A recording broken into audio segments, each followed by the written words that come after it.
Hello. It did not work. Oh my goodness. That's weird. I'll try it again. Okay. Are we live? Are we not? This is the weirdest thing. I think the gremlins are out. Hey everyone, Angela Wolf here. I don't know if we're live or not. I think we are. You see the theme today? It's green. There's a lot of green going on. I just realized it. The header, my shirt. Well, green, I'm thinking of grass since I see zero. We got a ton of snow here in Michigan. I love it for a day, but now it can melt. So welcome everyone. Say hi. Today is a special Veterans Day for all of us in the USA. We thank you for your service, and because of you, we're having this fun time sewing. So thank you. And today we have a great project, super fun. Emily Thompson is here, and this is kind of funny. So Thursday's show, Sarah's on showing Art Spira. I'll give you a hint. It's a really cute turkey, very cute. But we pre-recorded today. So I wish you happy Veterans Day again, but you're not going to see it till Thursday. So before you think that I've totally lost my mind, just know both shows were recorded today, but we're live today. Let's bring up Emily. Emily, how are you? Hi, I'm good. So happy to be here today. We don't have snow, but it is windy and cloudy and dreary, so it's a perfect day to be inside sewing and being here with all of you. So I'm excited to do the show today. Having fun. Everybody's rolling in to say hi. So we are live now. I'm not sure if at the beginning we were live, and I was like, are we live? Are we not live? All right, we're here. The gremlins are out. So we've got a great theme going on right now this week. And a lot of it's kind of fall, Thanksgiving. So today's show kind of ties in with the show that we're going to show on Thursday too, with some turkeys. So what are we doing today, Emily?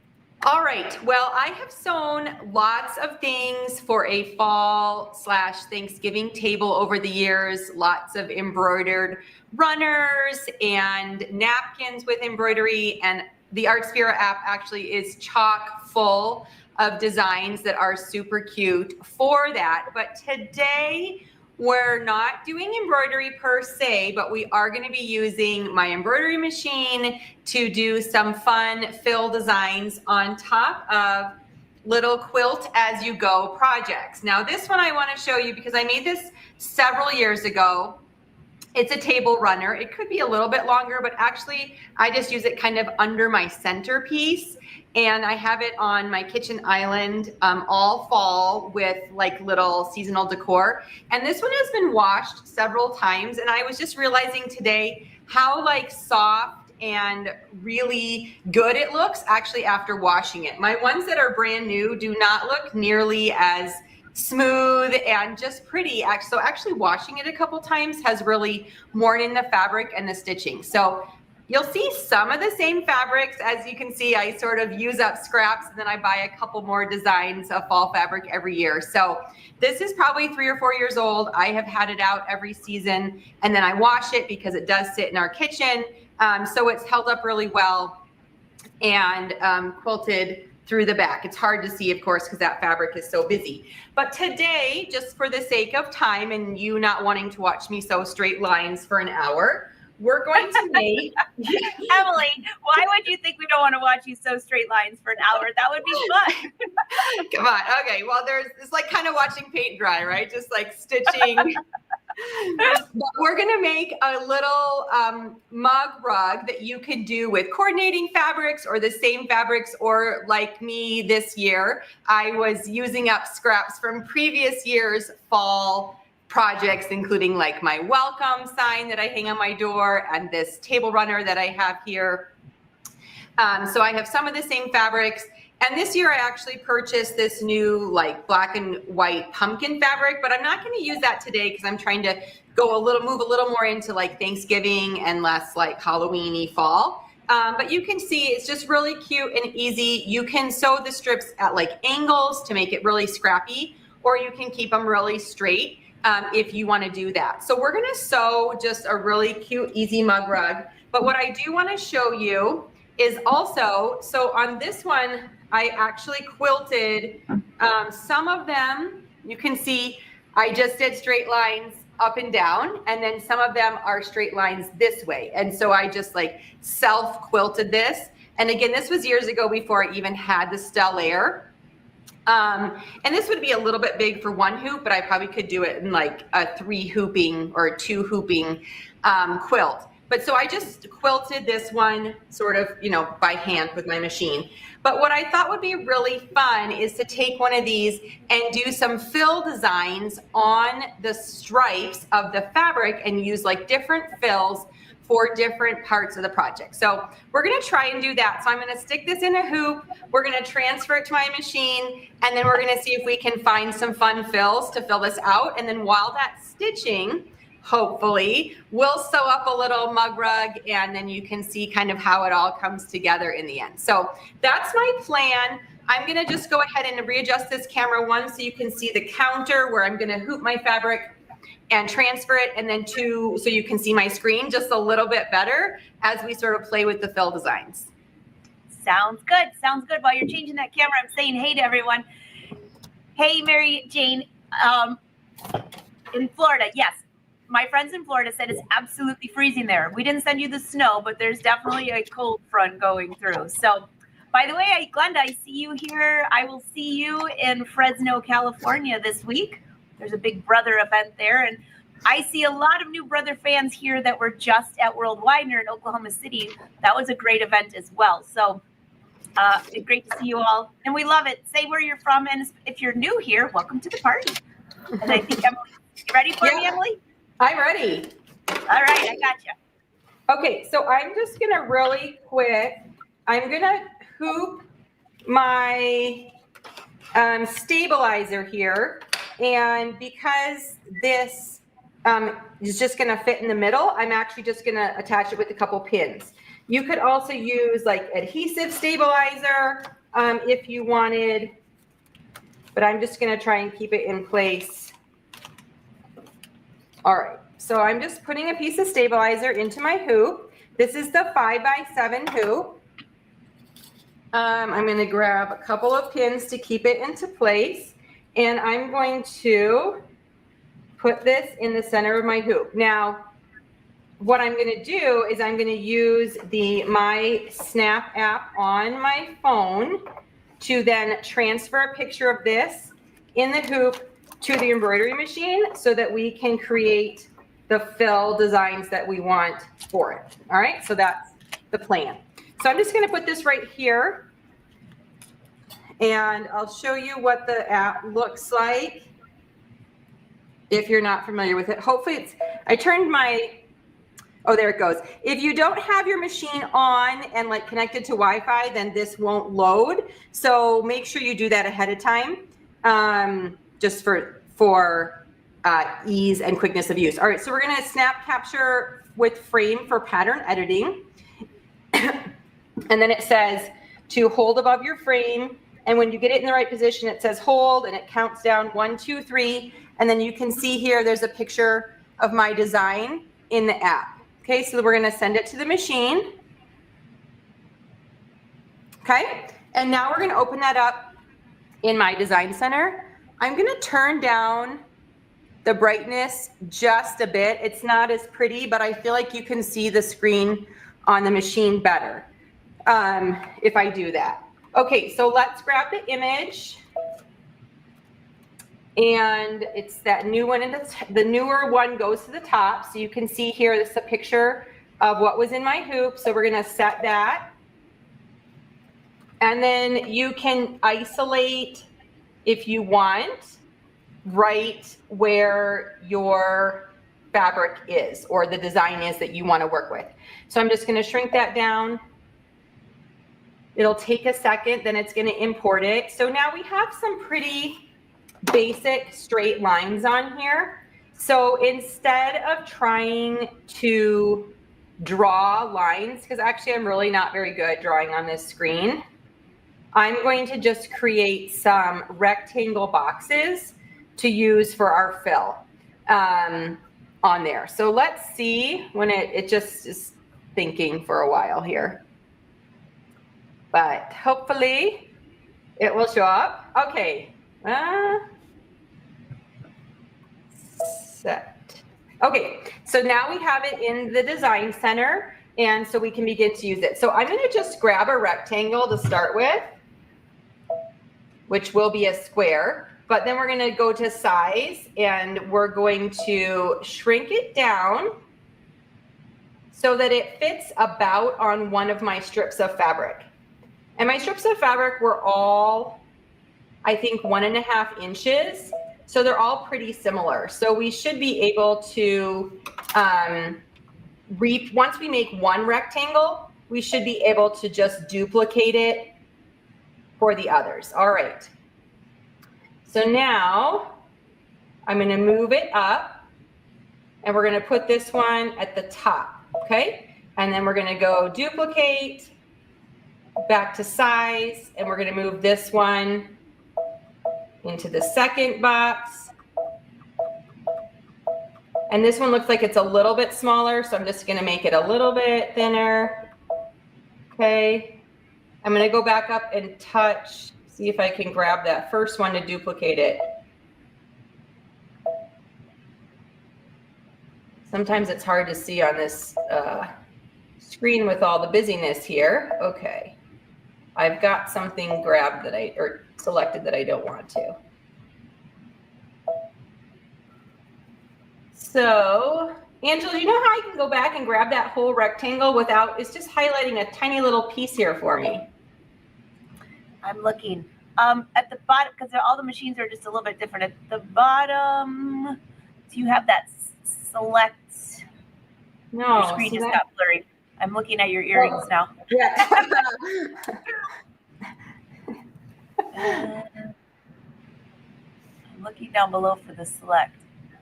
Yeah, I wonder if it's in the clipboard. No, that's that little piece. Yeah, I'm not that sure. little rewind, that little reverse one at the very bottom. Did you try that? Yeah.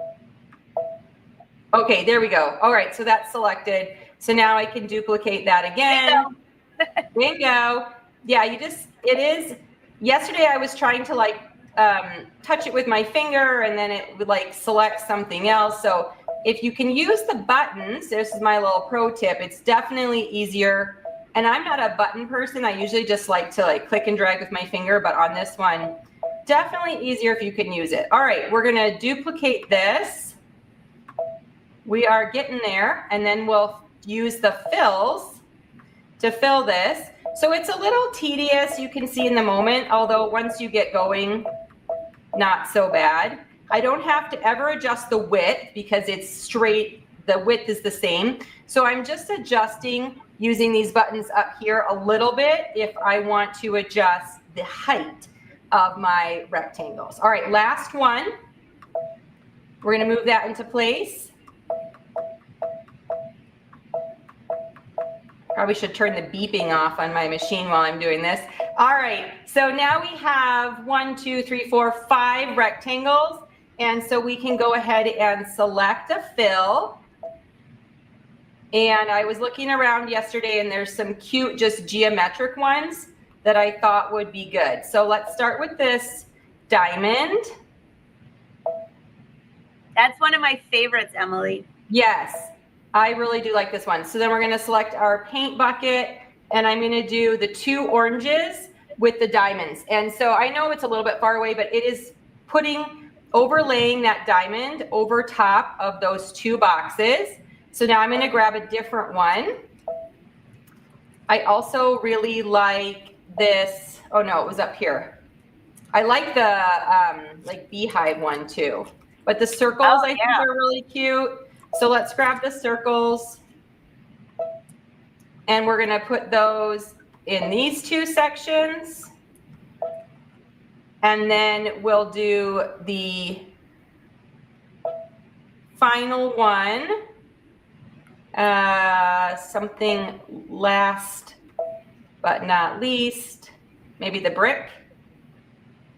And then we'll put that in the middle. Maybe. Is it picking up my pattern so that it's not, it might not be overlaying it correctly.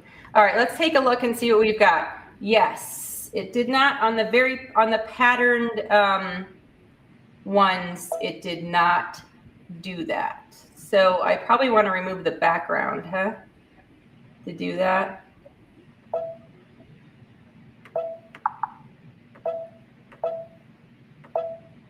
Anyway, we will just continue on and show you part of this so that we don't spend forever doing this. You can adjust on the stitches what you're going to be sewing, the density, the thickness, all of that. If you go and select the fills, you can also choose on those like the size of all that. So there's a lot that you can play around with. I'm not going to adjust all that in this moment, but you can go ahead and fill in all of that. Now it has a lot of things selected here. So I am going to remove some of these stitches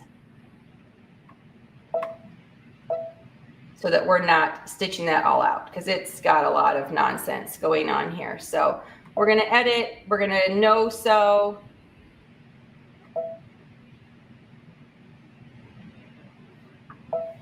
And we're going to no sew several of these that are not what we want to sew. So we can just do the ones that we want.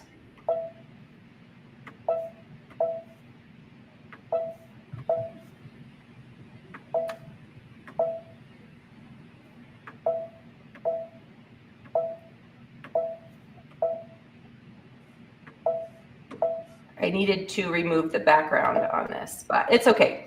All right, so we're just going to embroider the stippling or the fill that we wanted. I have a yellow embroidery thread in my machine, hopefully kind of a little contrast to the colors that are in here. And I'm going to go ahead and lock that into place. Go to change to a larger embroidery frame. What? All that, and did I put it in the wrong size frame? New should work. Oh my goodness. I can't shrink it down, can I? I did all this and I'm in the wrong frame. Well, of course, on a live show, maybe we won't stitch this out. You just get to see the demonstration of how it would stitch out, because that's because it's live. Of course. I thought it, because it was letting me do this whole thing and it knew it was in a 5x7 frame when I took the picture. That's silly. Okay, well, I'm not going to change all that. Okay, we're going to switch cameras and we're going to sew one of these up, and then we're going to see. Okay, so we could do the fill designs on this. You could hand stitch like I did in my other one. But all right, we're going to switch over and sew a little mug rug. All right, this will take just a second to flip over. Okay, I've got you covered while you're flipping. While she's flipping, everyone's saying this is fun. I know. Oh, someone said to check to make sure your design was in the center. Sometimes that will do it. I wasn't. I couldn't see close enough to see. Smack dab in the center to me. Yeah. Hey, Julianne says, did you see sometime she posted on Facebook a project that she did? She tagged you, so make sure you check that out. Okay, I will have to take a look. All right, back to you, Emily. Okay, so whether you're making a table runner or a mug rug, the first thing you want to do is start with a piece of quilting batting that is about the size that you want. I actually like to make it a little bit bigger than the size of my final project, so that I can trim and make sure that everything is squared up later. All right, so you're going to take your batting and you're going to take your first piece of fabric, and I just have here, these are actually different widths between 1.5 and 2 inches of the kinds of fabric that I want to use. And so the first one, you want to overlap a little bit. So we're going to sew it right side down so we can actually flip it open. Actually, we're going to just do 2. Never mind. All right, so for the first strip, we're going to lay this so that it overlaps a little bit on the outside. And then I'm going to take a different piece of fabric with a different design, and I'm going to lay it directly on top. You can see that I cut my pieces of fabric a little bit longer than I needed, just for ease of use. And then I'm going to stitch this, and actually, we're going to go back. my needle is left aligned and I actually want it right aligned. Okay, so now we're going to stitch again. Because I'm just doing this on my counter, I am using the buttons and not the presser foot, and I absolutely love having that option on these machines. I just do a tiny back stitch. I don't really know if you have to, because actually you're going to put a binding around the outside and all of that, but you can. Now, so the quilt-as-you-go idea is that you're literally quilting it to the batting kind of as you're sewing this. So instead of doing stitching or quilting later, you can literally do all of the stitching that you want as you're doing each piece if you want. Or like I said before, you could do this and then take it over and add the stippling or the fills to the top. I'm just going to do a little top stitch here to show you that you can then just sort of top stitch it down. But you could also do this with a more decorative thread. I just have white thread on here right now, which is absolutely not exciting. You can press this with an iron if you want. You also can just go ahead and press it over with your finger and then do a top stitch to keep everything in place.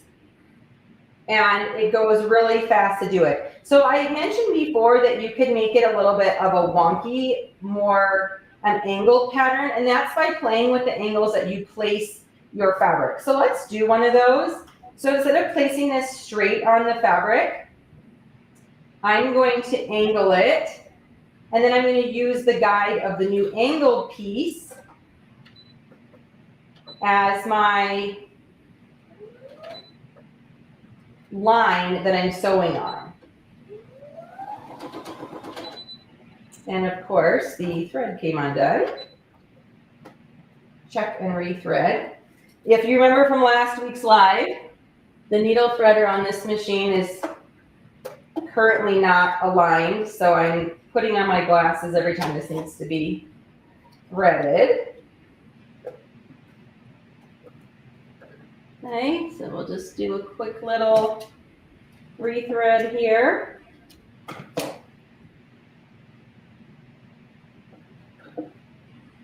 I probably should sew with my glasses the whole time because, wow, I can see so much better, but.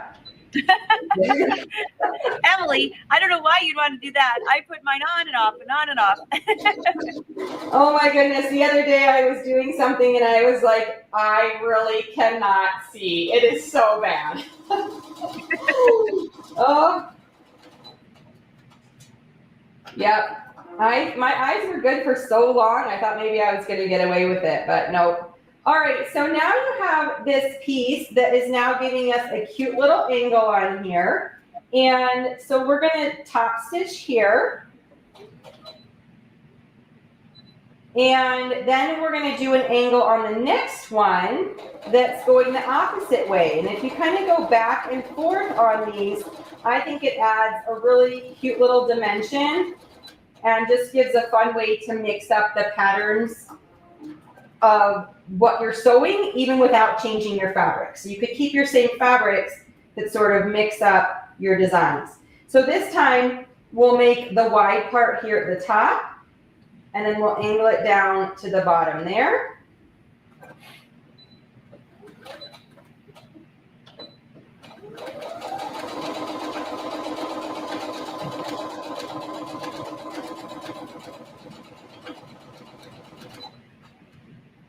And this does look, when I made that sort of table runner, it really looks nice when it's sort of a bigger piece as well. I think that is my favorite project that I've done using this technique. But if you just want something quick and easy, or you do just have small scraps that you're trying to use up, these little coasters or mug rugs are a perfect way to do it as well. That just give you an easy way to use up your fabric. So you can see how we have now some different angles in there, but yet it's still laying flat because I'm just keeping the next piece going the next direction.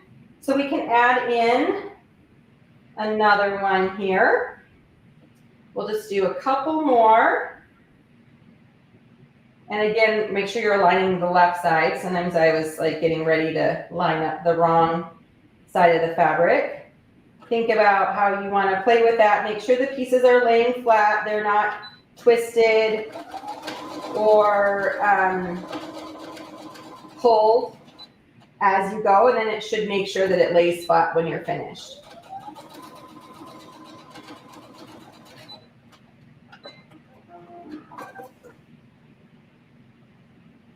Okay, so I think we'll do one more after this, and then we'll be able to finish this one up. So I did not pre-cut a backing, but you'll want a solid piece of fabric, the full size of what you're sewing for the backing. And this is just a little bit long here, so I'm going to trim it. All right, so last one, we'll do the green here again. Lined up. And so I sometimes like to just wait to cut that if I know I have fabric, because I'll wait and see what this trims up to be and what the actual size is before I go ahead and cut the backing.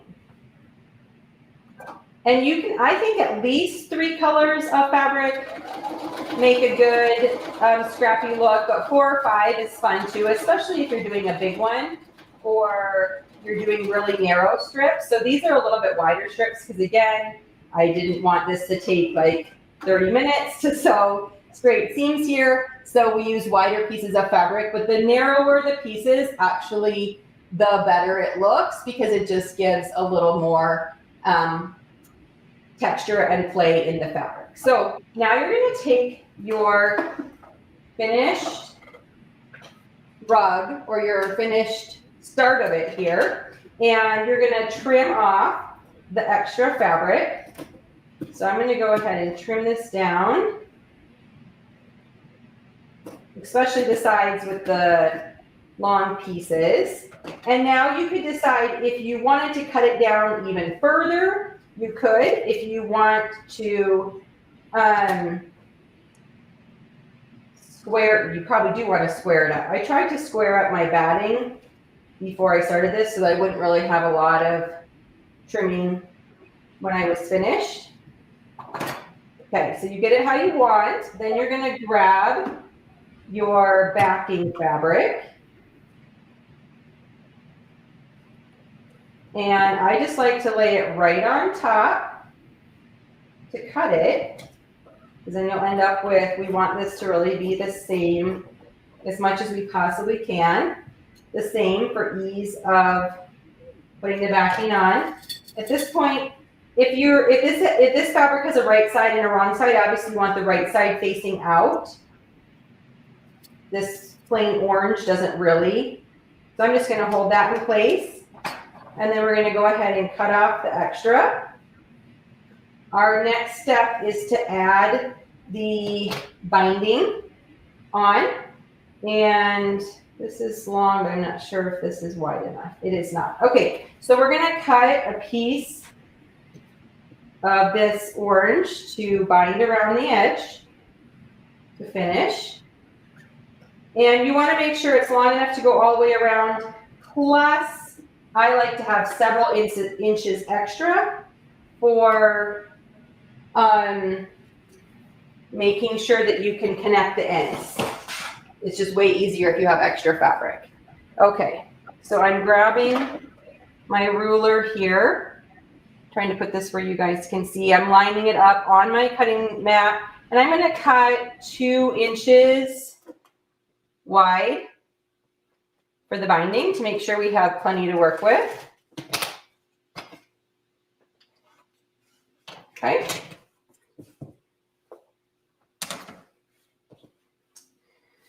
And then you're going to take it and you're going to fold it with the long ends together, and you're going to place it on one side of your either mug rug or your table runner. That's the word I'm looking for. Okay, now we're just I'm not gonna pin it all the way around, because when I get to the corners, you know, I want to be able to give some extra fabric there so that it will go around. I'm terrible at metered corners, but I always try a little bit to get in there. And so I'm going to do my best. But I'd like to have the extra fabric and not have it all attached. So I'm just going to place one bit to start. And then I'm going to, like I said, see, I have all this extra fabric. That's going to make it way easier for me to connect the ends. I'm going to start in the middle of one side so that we'll finish in the middle of that side and hopefully be able to make a smooth connection when we get there. I'm going to use the edge of my presser foot to give me a nice seam allowance. And we're going to stitch till we get close to the corner. Okay.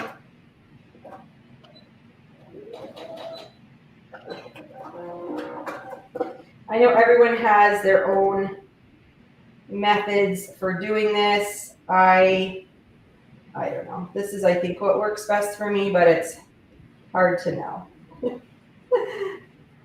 What's good? I'm not a professional quilter, so please don't judge my quilt binding abilities here. This is why I only make mug rugs and not quilts.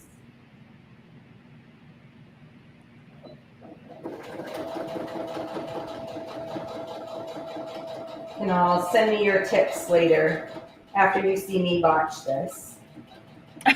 You're so funny, Emily. I'm like, you know, I'm not a big quilter either, so I'm not going to be judging.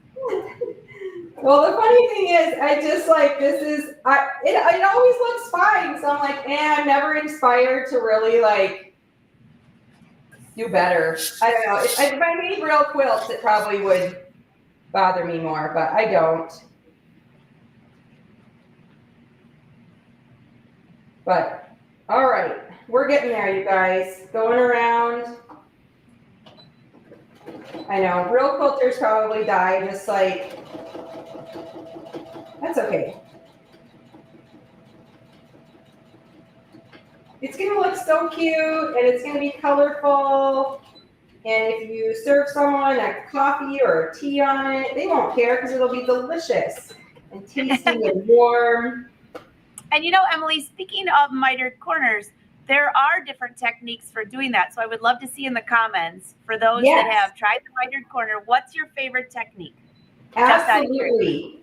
So this one that I'm doing is actually one where you do sew off the fabric and then start again. For me, this is what's worked. And some people too, like, do you sew your binding on the top of your fabric first, or do you sew your binding on the bottom of your fabric first? That is also, I feel like, a big difference that people do in bindings.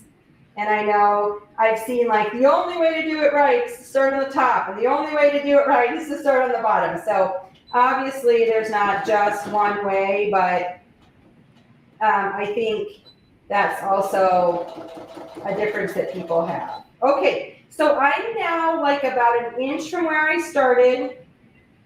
I'm gonna back off and pull this off. Oh, I sewed my corner down, you guys. This is a terrible, today's show is not gonna go well, just so you know. And you know what? Emily said, or Julianne, I love her. She says, Emily, you do Emily. I love that, Julianne. Yeah, my Emily today might be a hot mess. That's all I got to say. So our binding is going to be all on the back because that's the way I can make it work. Anyway, but what my preference for connecting the binding is where you lay out the strips and you actually connect them at a right angle and then do the angle so that you don't have a big bunch. Then it gives, you know, it's on a diagonal, so you don't have a seam that is bunchy. However, when I'm doing such a small area like this, it's really hard to get enough length in there to do that. So I'm just going to today mark where it meets on there, and then we're going to just sew a straight line simply because of the size of this project. So I think a bigger project, you can do that easier, but a smaller project is much harder to do that. And again, if you mess up your corners, then you can just tuck it all to the back, and we're going to make it look pretty but not be able to see anything. So I'm just sewing straight across the binding.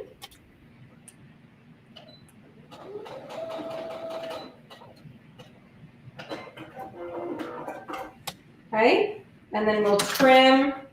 And then the last and final step is to top stitch all of this.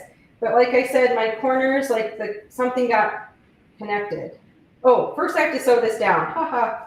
All right, let's sew this to the, because otherwise we have a hole. We don't want to have a hole. Sew this to the fabric after we've connected the ends. Then we can tuck it back. And I'm going to actually fold it all the way over so you can't see it, okay, because of my corners. So I will be definitely checking out the comments, all of your weird corner tips, because this one that I just did not go as I wanted. But I did pretty good on this little guy. So I don't know what I did differently today. Maybe the standing up sewing at my counter here, but so I'm just tucking this all the way to the back so that I don't have to deal with the corners. You can see it's just going to be fabric on the top, okay? And that's a way to do it too. Then you don't have to deal with the corners at all. You can just have the fabric tucked up. And actually the borderless look is cute. So up to you. Maybe I invented something amazing here. Yep, just they say Emily's keeping it real. We love it. Every time. Some days it should be like not sewing with Emily, like inventing new crazy situations here. All right. Darlene's making a mug rug. Yeah. So I'm going to sew really close to the edge, and then I probably would stitch another one about a 1/2 inch in because my binding is wide on the back. For the sake of time, I probably won't today. I'll just do this close stitch and show you how it looks. But to make that back really nice and pretty, we probably would want to sew another border, or I would have wanted to do like a thinner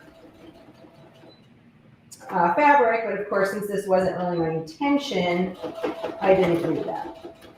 So anyway, hopefully you can see that sometimes when you make mistakes. Now, of course, if I wasn't live, I probably would have ripped out the binding and restitched it. But again, just like sewing straight lines, using a seam ripper on a live show is about the least exciting thing that could possibly happen.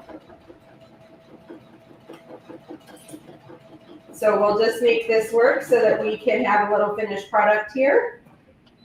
And when I come back in December, I'll just pray that that show goes better. I don't have things that are all over the place.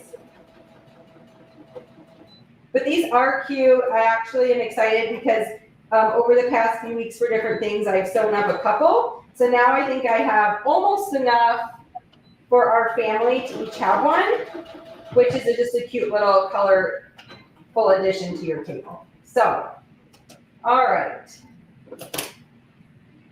Here's our cute little scrappy mug rug, and hopefully that can be a fun addition to your table. Or if you're inspired to sew even more, I'll show you the runner one more time. But we have these little guys, and then those are so cute, Emily. I love them. Yeah, they really do sew up actually really quickly, which is fun. And I mean, hopefully quickly. And they're great scrap buster. So that's fun. And then here's the more full size one. And this is only, it's a little over 2 feet. So it's perfect for like a centerpiece, but obviously you'd want it longer if you were doing like a full runner for your table. But I've just done this with a centerpiece on it. Our table isn't huge, and so a runner sometimes makes it hard to like put other things on the table. So this works perfect for us, but for a big table or a big party, something longer. But again, these do hold up. You can wash them. So if you spill on them or anything like that, don't worry about it. Totally washable. And in fact, I feel it just gets softer, like a worn quilt, softer with age, and lays really nicely. I do usually give it a little bit of a press when I take it out of the washer, but otherwise very low maintenance and easy to pull out every year and use. So, all right, I'm going to switch back to the camera where you can see me to finish up, and then we'll be good to go. All right. Drop your comments in. Everybody's saying they like it better without a border anyways. You nailed it, Emily.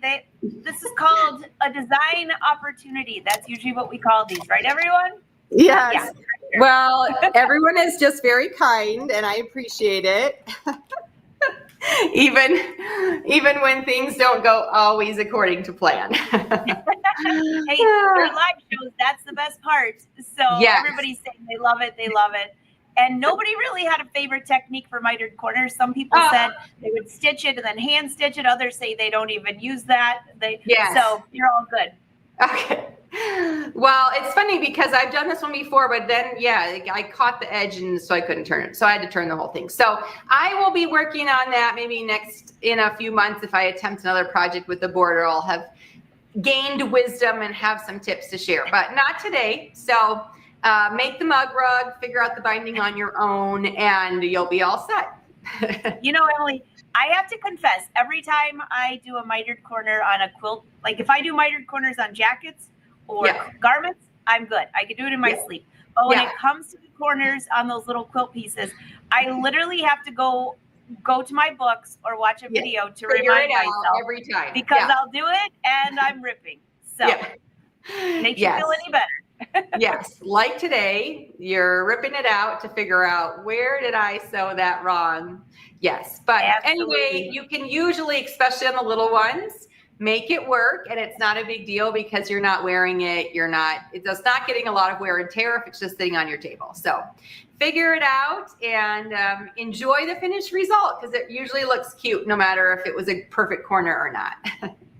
This sounds awesome. Emily, thank you for the inspiration. And don't forget, if you have the Stellaire or the Luminaire or the Aviaire, they all have my design center. Even going back to Dream Machine, play with those. The fills are so much fun. So play with those.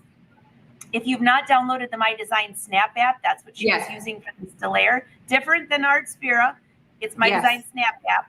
And there's so many fun tools. So Emily, it's a great show. On Thursday, Sarah's going to be here with her pink turkey. You're going to love it. And it's out of Art Spira. And then next Tuesday is the big Art Spira gift guide fun show. That's all I can tell you. There's a giveaway, and that's next Tuesday, so mark your calendar. Emily, can't wait to see you next month. Till next time, everyone, happy sewing. Thanks.